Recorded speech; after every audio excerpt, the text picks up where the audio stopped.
classified M. It is recommended for mature audiences. It contains coarse language.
A lot of people talk about Lover's Lane.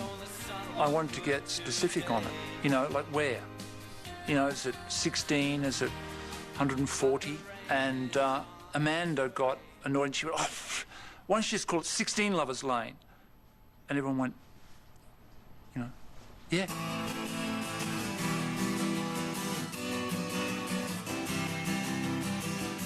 "16 Lover's Lane" is such a great piece of art, you know.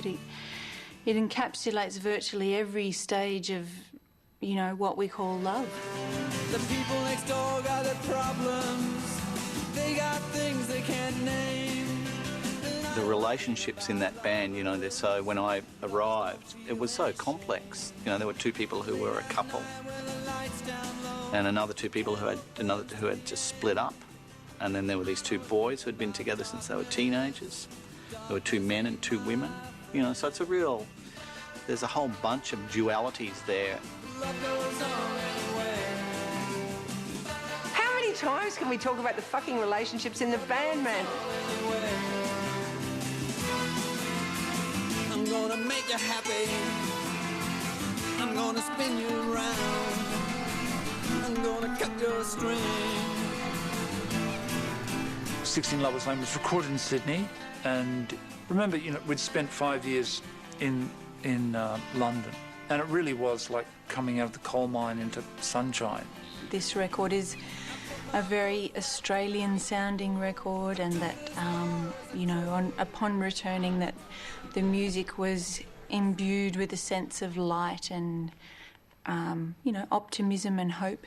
Yeah, it was a really lovely period. It was like welcome back to Australia, and, you know, making a record for Mushroom Records, and it was, yeah, we felt like it was good to be home.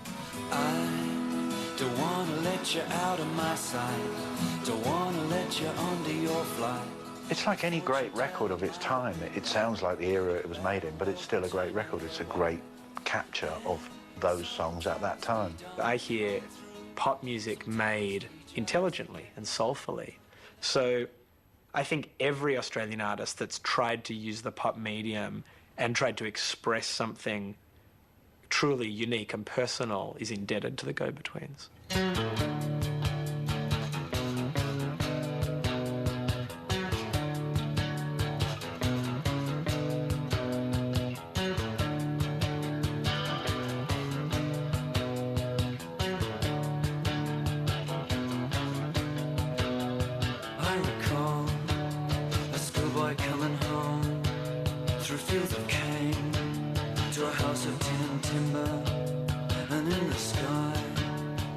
It was two people that met, you know, when we were 18 or 19. And, you know, I knew Grant, you know, we were friends for 2 years at university. And he was the first person I'd ever met that had the movie magazines, the rock magazines, the film posters on the wall, could talk fluently about rock, film, books, poetry, you know, and intelligent or searching, a searcher. He was a searcher like me. Robert persuaded me at the end of '77 to start a band with him. That first 2 years in Brisbane was was fantastic. You know, you really felt like you were the only people doing something that meant something. A bigger, brighter world, a world of books and silent times and thought, and then the railroad takes him home. I was playing in an all-girl punk band in Brisbane called Zero, and I met Robert. They said, "Oh my God, we always wanted a female drummer, and here you are." And I said, "Yes, here I am." And you know, they were two pretty gorgeous boys. They were very intense and very, you know, very aware of what they wanted to do, and they were as technically inefficient on their guitars as I was on drums. So I guess we grew together, but as musicians. Yeah, it was like, you know, Jules and Jim, you know. It was like Mod Squad, you know, that's what Grant and I were aiming for. And so a woman in the band was always, if Grant had played drums, we would have had a woman bass player. You take your shoes and go outside, stride over stride, walk to that tide, 'cause the door is open wide. When I joined the Go-Betweens, I was ostensibly still dating my boyfriend at the time and an old friend of the Go-Betweens, and started seeing Grant, so that was all a bit messy, and, you know, it's just typical kind of Go-Betweens drama.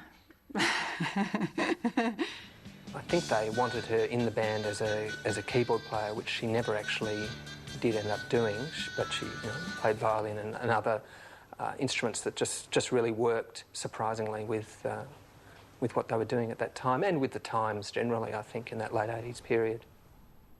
It felt like that was a good decision, you know, for her to come into the band. And secretly, I was very happy that they took over that burden, because by the time they started a relationship in the band, Lindy and I weren't in a relationship anymore. So it was like, now it's your turn. You know? The door is open wide, stride over stride, walk to that tide. When I joined the band, Lindy and Robert were in the last long stages of breaking up their relationship, which can't have been easy because, you know, they had spent 7 years together. They'd made 3 albums together, lived on top of each other all that time, broke up, and then had to continue working together. So, you know, that's just bound to be fraught with mess.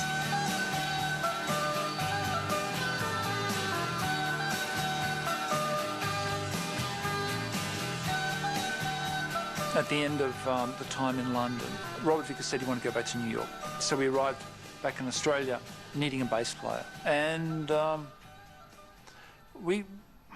typical Go-Betweens, you know, like, we always play with friends. You know, it's always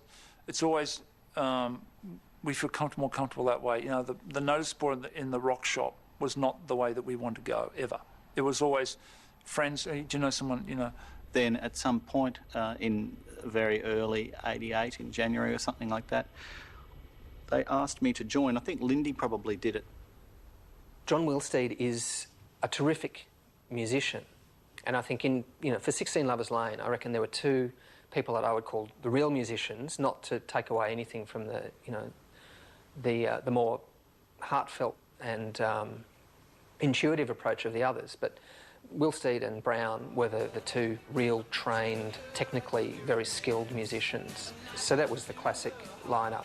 Where they were at with 16 Lovers Lane was a place where a lot of lesser bands would have just crumpled up and died, because they'd endured the London thing with a lot of disappointments, particularly in terms of record labels that had, you know, picked them up and dropped them again, and they were coming back. You know, they've really got big money behind them and a big push behind them to make a breakthrough pop record that is going to actually finally get them onto the charts in a big way. And they have a name producer in Mark Wallace. The last album he'd done before he did us was, you know, Talking Heads, Naked, in Paris. He had a #1 single with a band called Primitives, a song called Crash, which was at the end of '87, which went to #1 in England. He was hot. She comes home and she's happy. She comes home and she's blue. She comes home and then tells him, listen, baby, we're through. I don't know what happened next. All I know is she moved. Packed up her bags and her curtains. Left him in his room. Was there anything I could do? Was there anything I could do? She went out with a paintbox